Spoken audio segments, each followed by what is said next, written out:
Disitulah terjadi markup, terjadilah sana manipulasi. Di sanalah perizinan-perizinan itu biasanya yang banyak menentukan adalah di mana? Di undang-undang, di peraturan-peraturan. Siapa yang buat? DPR. Jadi kalau kita mengambil contoh kasus, misalnya kereta cepat Jakarta-Bandung, inilah kasus daripada korupsi yang paling fenomenal sekarang ini, karena harganya 3 kali lipat daripada harga yang sewajarnya.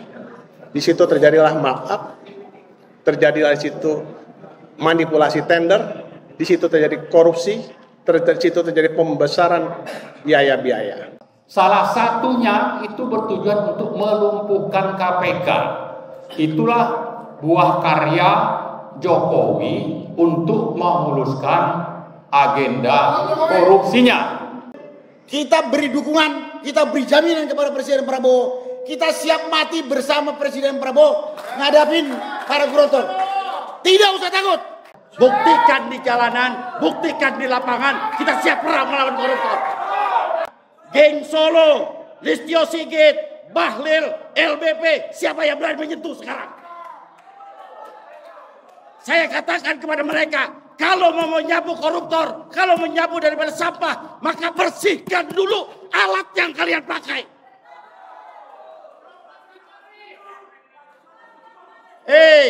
Kita membersihkan koruptor, tapi lembaga kita dibiayai oleh polisi, dibiayai oleh Kapolri, dibiayai oleh Kapolda. Mana realisasinya?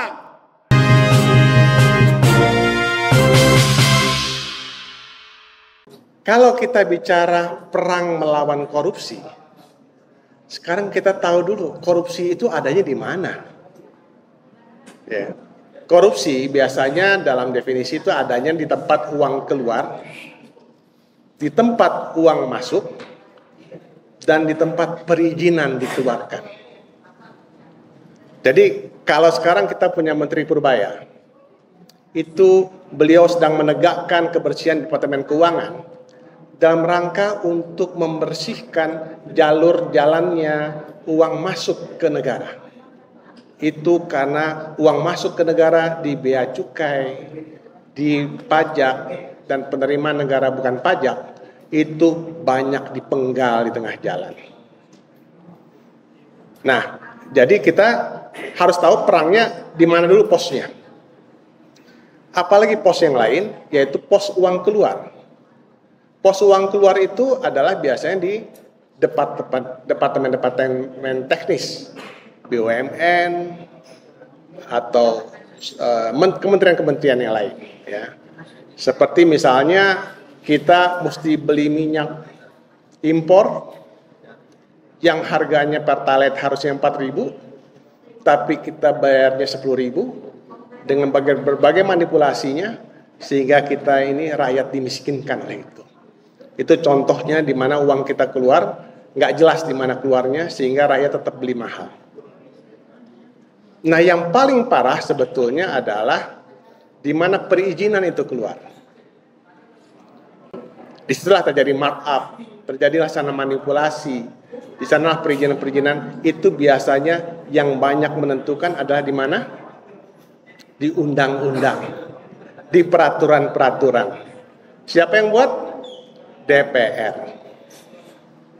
Jadi kalau kita mengambil contoh kasus, misalnya kereta cepat Jakarta-Bandung, inilah kasus daripada korupsi yang paling fenomenal sekarang ini, karena harganya 3 kali lipat daripada harga yang sewajarnya.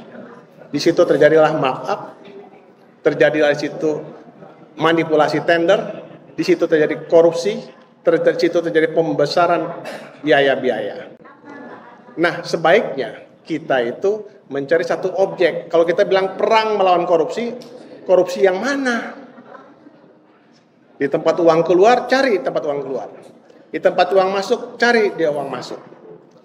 Dan tempat perizinan, insya Allah kami akan membuat itu, mendesak supaya DPR juga ikut turun tangan, karena KPK nggak jalan, kejaksaan nggak jalan, polisi nggak jalan. Nah, jadi disinilah kita harus bersama-sama berjuang untuk mencari contoh untuk kita bongkar permasalahan itu, dan topik yang saya usulkan adalah KCJB. Itu saya kira. Acara deklarasi perang melawan korupsi, ya. Dalam hal ini mungkin kita kalau mau perang itu minimal harus tahu masalahnya dan siapa musuhnya, sambil kita juga menyiapkan perlengkapan ini antara lain, ya. Kalau bicara korupsi itu KPK itu layak untuk memproses satu kasus korupsi minimal ada 2, yaitu ada fakta-fakta pelanggaran hukum, lalu ada perhitungan potensi kerugian negara. Jadi ini menjadi PR kita untuk nanti melanjutkan perang itu, gitu ya. Baik, saya kira saya sedikit flashback. Ya, kalau bicara Indonesia itu tren tindak pidana korupsi sejak Orde Baru sampai sekarang itu trennya meningkat, bukan menurun. Ini menjadi catatan kita. Ya, kenapa juga sampai ada reformasi 97-98? Salah satunya kan ada masalah KKN. Di situ ada kata kunci korupsi. Ini harus menjadi catatan kita. Orde Baru, Orde Reformasi, dan sekarang ini mungkin bisa dianggap reformasi juga. Tapi faktanya setelah reformasi itu ada misalnya sebelumnya Gus Dur, Megawati, kemudian SBY, lalu terakhir itu Jokowi. Trennya itu justru semakin meningkat. Ini yang harus menjadi catatan kita. Nah, apa saja yang misalnya dilakukan oleh Jokowi untuk menjalankan agenda korupsinya, KKN-nya, misalnya melanggar prinsip-prinsip moral, konstitusi, Pancasila, undang-undangan, dan berbagai peraturan-peraturan yang ada itu dilanggar. Kemudian juga menyiapkan kebijakan, membentuk undang-undang dan peraturan yang memuluskan bagaimana korupsi itu bisa berjalan sesuai dengan keinginan Jokowi. Ya, misalnya kalau kita bicara proyek PIK 2, itu banyak undang-undang yang dilanggar, tapi sekaligus dia juga membuat peraturan untuk memuluskan program oligarki melalui peraturan yang menyatakan ini masuk sebagai PSN. Kemudian kalau kita mundur sedikit, Undang-Undang Minerba ini merampok ribuan triliun sumber daya alam, terutama batu bara milik negara, itu bisa di atas 6.000 triliun. Melalui apa? Melalui perubahan Undang-Undang Minerba. Jadi ada pelanggaran, ada penyiapan kebijakan dan undang-undang, kemudian juga ada pengerahan aparat negara, aparat penegak hukum, termasuk di dalamnya itu adalah buzzer, ya. Kemudian juga bekerja sama dengan asing, terutama Cina. Kemudian menyandra lawan-lawan politik atau partai atau pengurus partai yang tidak sejalan dengan kepentingan Jokowi tadi untuk menjalankan agenda oligarkinya, terutama untuk mempertahankan kekuasaan dan berburu rente. Nah, itulah yang dilakukan oleh Jokowi. Yang saya kira kalau kita kembali kepada reformasi itu menghasilkan ada TAP MPR nomor 11 tahun 98. Ini bicara soal pemberantasan korupsi. Lalu turunan TAP MPR itu tahun 98, di tahun 99 dihasilkan Undang-Undang Tipikor nomor 31 tahun 99. Kemudian setelah itu ada Undang-Undang tentang KPK nomor 30 tahun 2002. Nah, 3 undang-undang inilah saya kira yang sangat relevan, merupakan hasil reformasi untuk terjadinya terlaksananya pemberantasan korupsi di Indonesia. Ini hasil reformasi. Ternyata oleh Jokowi misalnya, Undang-Undang nomor 30 tadi, 30 2002 tentang KPK itu dirubah menjadi Undang-Undang nomor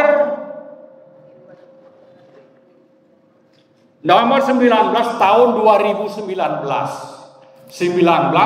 Nomor 19 2019.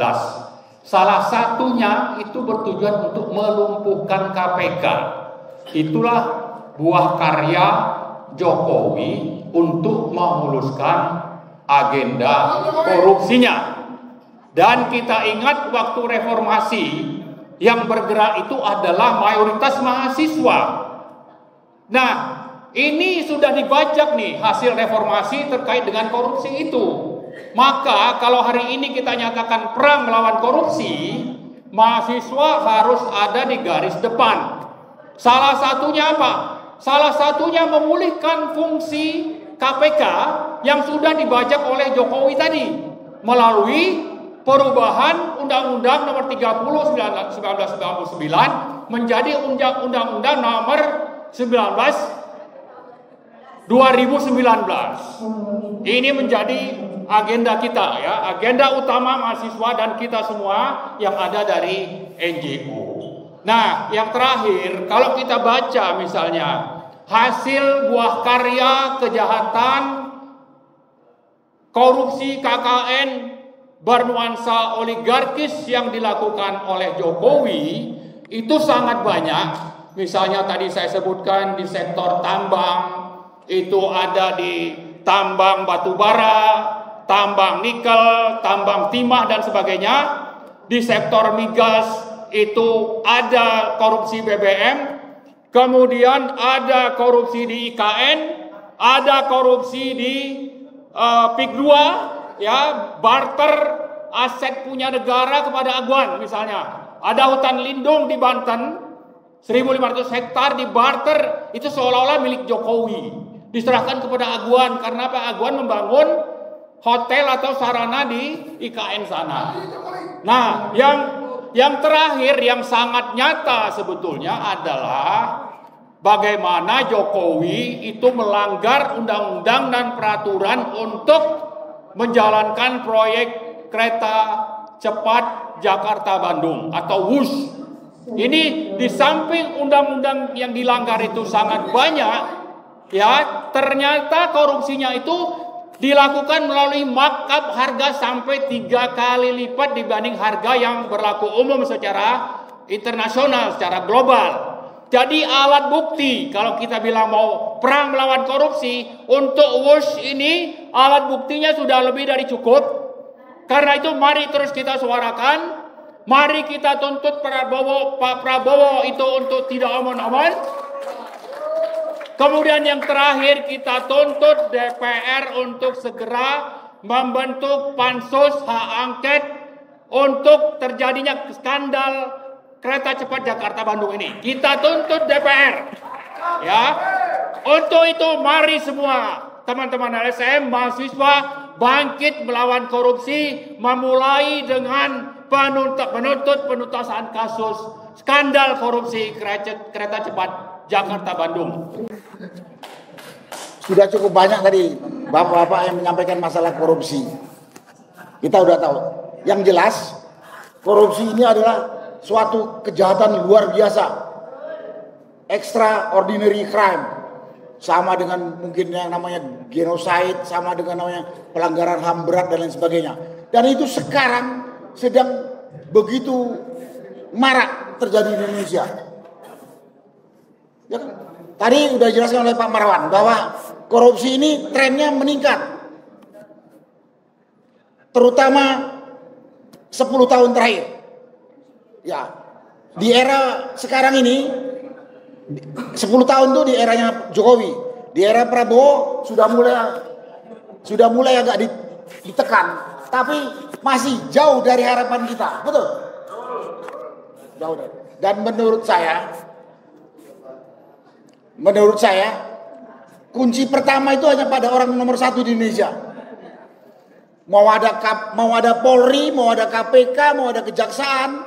Kita lihat di era Jokowi, 3 lembaga ini udah disitir oleh manusia bejat yang namanya Jokowi. Betul? Kita punya negara belum bisa seperti negara-negara maju. Saya kasih contoh. Ya, katanya negara demokrasi, menganut sistem yang katanya ada eksekutif, legislatif, judikatif. Era Jokowi semuanya ada dikooptasi oleh eksekutif yang dipimpin oleh si Joko Widodo brengsek ini. Betul kan? Jadi kita nggak bisa salahkan KPK. Ya salah juga Polri, Kejaksaan. Karena memang negara kita ini masih orang-orangnya ini masih payah. Saya kasih contoh sekarang begini. Beberapa waktu yang lalu di Amerika Serikat terjadi apa? Chaos, betul? Kekacauan, betul? Kepala staf angkatan bersenjatanya diperintahkan untuk mengerahkan tentara oleh Presiden Donald Trump. Ditolak, itu bukan kerjaan saya, Pak. Betul kan? Itu Amerika. Ya, kepala staf angkatan bersenjatanya menolak. Tentara bukan diperintahkan untuk menghadapi rakyat. Itu urusannya polisi. Dan di kita, koruptor ada di depan mata. KPK tahu. Kalau Presiden bilang jangan, nggak ditangkap. Nggak ditangkap. Kesimpulannya, untuk saat ini di Indonesia ini, pemberantasan kejahatan, pemberantasan hal-hal yang tidak diinginkan ini, kuncinya ada di Presiden. Terbukti 10 tahun semuanya dikendalikan oleh si Jokowi. Betul kan? Nah, karena itulah pada kesempatan ini gini. Tadi ini sudah cukup bagus, sudah cukup banyak materi. Bagaimana kita mengajak teman-teman kita bersuara sekeras-kerasnya biar didengar masuk ke telinganya Presiden kita Pak Prabowo. Sekarang kita demo di satu negara langsung. Sore ini tadi. Sore ini. Nggak usah terlalu banyak ngomong di sini. Di kampung halaman sana. Ya. Ya, begitu. Jadi sampai didengar. Sehingga apa maksudnya? Kenapa saya akan begitu? Karena saya melihat dan mungkin teman-teman di sini, Presiden Prabowo masih takut-takut sama koruptor. Sampai hari ini menurut saya dan beberapa teman, Presiden Prabowo masih takut pada koruptor, belum tegas.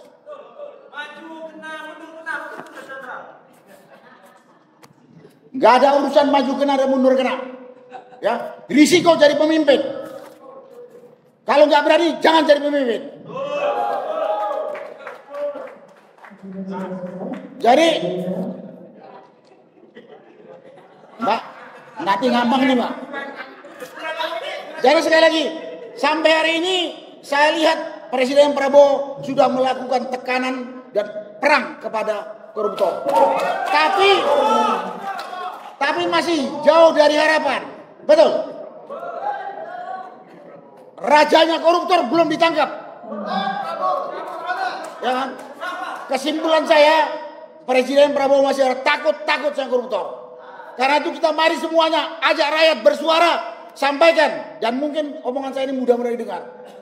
Rakyat siap mati jaga Prabowo ngadepin koruptor. Jadi Pak Prabowo jangan takut-takut lagi. Dan untuk kali ini yang pertama perlu diadili adalah Jokowi.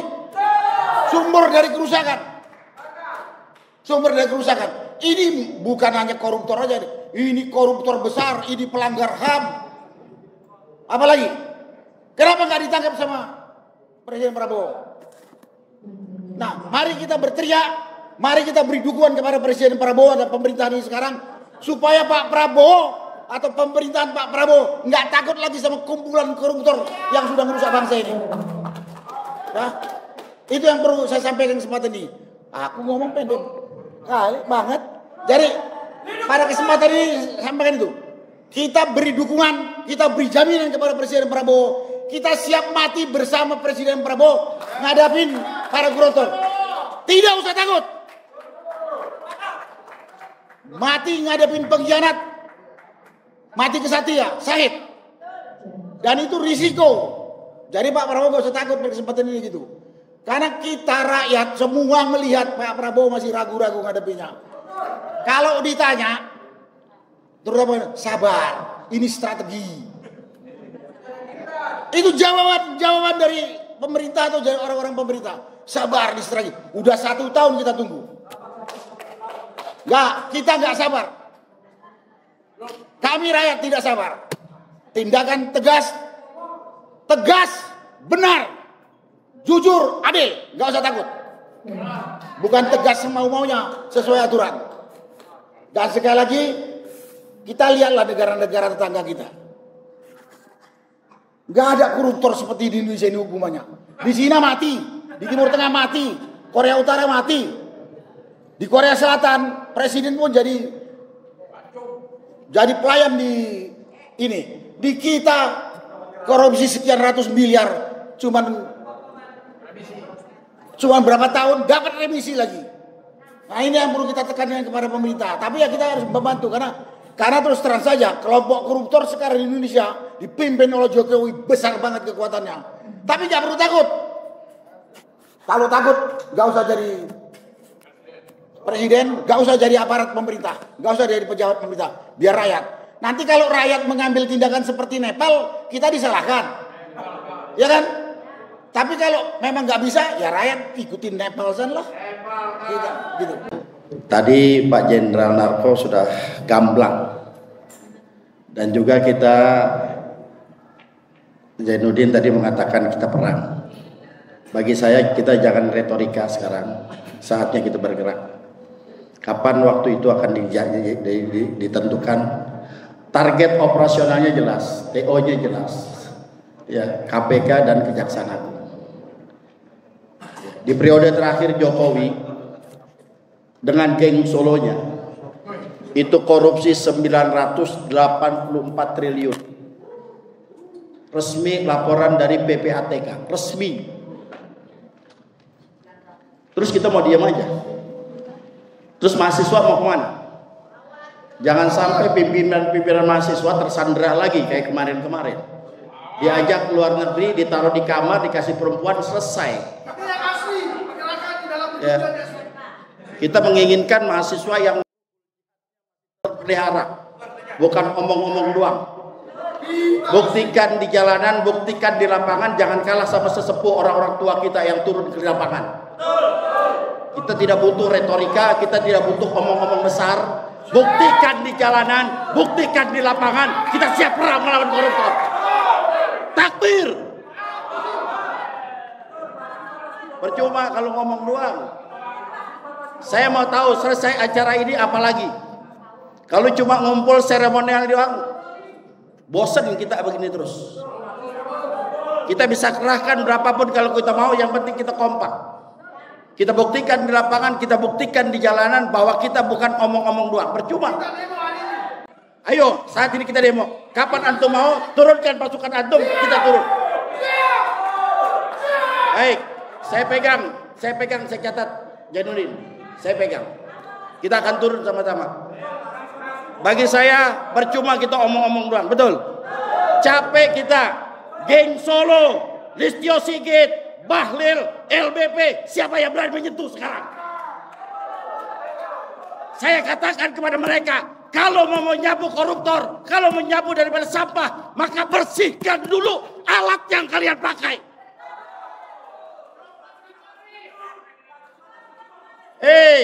Kita membersihkan koruptor, tapi lembaga kita dibiayai oleh polisi, dibiayai oleh Kapolri, dibiayai oleh Kapolda. Mana realisasinya?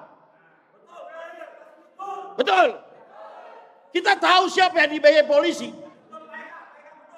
Siapa yang dibiayai oleh mereka antek-antek pengkhianat bangsa. Jangan berbicara lantang koruptor, hapus. Perang lawan koruptor. Ternyata mereka dibiayai oleh koruptor untuk melindungi koruptor-koruptor yang lainnya. Mana kita lihat ketika pagar laut kita turun bersama, adakah mereka yang turun? Adakah ketika PIK 2 kita turun, adakah mereka turun? Besok kita tunggu di Mauk tanggal 10 November, sama-sama kita perang melawan PIK 2. Kita tunggu apa yang kamu tahu.